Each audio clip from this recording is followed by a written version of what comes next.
So you thank Stephanie for her help as she's leaving the arena, and you offer to have her accompany yourself to the ring because she's such an asset. And Hunter is crazy not to see that. Stephanie shakes your hand and says she's going to think about it, Kurt. What do you think this story could have been between you and Stephanie if it went all the way with her being your manager? That's the part I wanted to finish my sentence there. While you were champion, just picture it: Kurt Angle, WWF champion, with Stephanie McMahon by his side. That could have been And so that would much have been fun. the best duo in the history of the business. But Oh, honestly, I'm not sure what occurred because it went from being a romance program where she was my manager as a romantic kind of thing, and then they kind of backed off and took her away from me for a little while. Then they brought her back and said, "Listen, it's strictly business. She's just your manager. No more romance." yeah. So I'm not I sure know what what occurred happened. in that I period of do. time. I know what happened. It is what it is, and that's what I had to deal with, and that's okay with me. Yeah, well, what happened was she's a husband. His name's Hunter, and he's like, "Fuck this romance bullshit. We're not doing that anymore." Okay, okay, no more lip You know what? locking. Honestly, Hunter he didn't seem to ever have a problem with it. I'm being honest with you.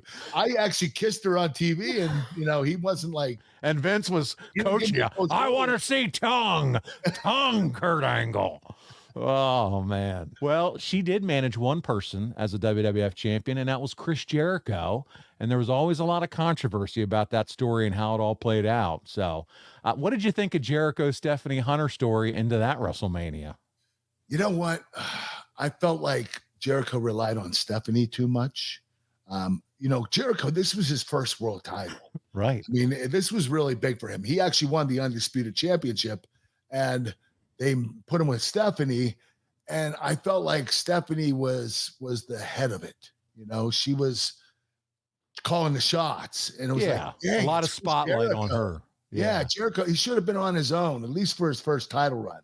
I really believe that because Chris had the ability to entertain people. You knew eventually he was going to be a champion. He didn't need somebody like Stephanie, but they did that. And Stephanie's not a bad person to have with you. Actually, she's very effective. She doesn't miss a spot. She's great at promos. She's a very good looking woman. It's actually a good idea to have her as your manager. But I just felt like Chris could have done it alone. Yeah, based on the strength of his character. And you know what I tried to do? Tell me. I called Vince 2 weeks before WrestleMania.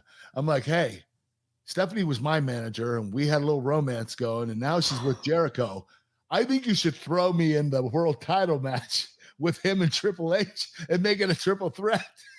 And what did he He say? said, I'll think about it. And that didn't happen. No, it didn't. No, it didn't. You know what? I don't blame him. Probably Hunter said, no, I just want to focus on Chris, which is fine with me. I thought, that's the way they were supposed to go anyway. But yeah, I got shut down. Yeah, but you were game. You wanted to get right back in there, and that Yes, I makes did. I love it. Especially for the payday. Yeah, bingo, there it is.